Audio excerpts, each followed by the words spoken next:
Sekarang kita berada pada zaman yang paling hebat fitnah.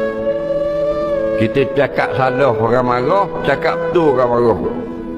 Ni yang Nabi sebut dalam hadis, akan berlaku nanti beberapa zaman atau ketika masa musim ke atas manusia yang penuh dengan kacau bilau, penuh dengan fitnah, penuh dengan pelawak, penuh dengan tipu hela. Betul tak zaman kita?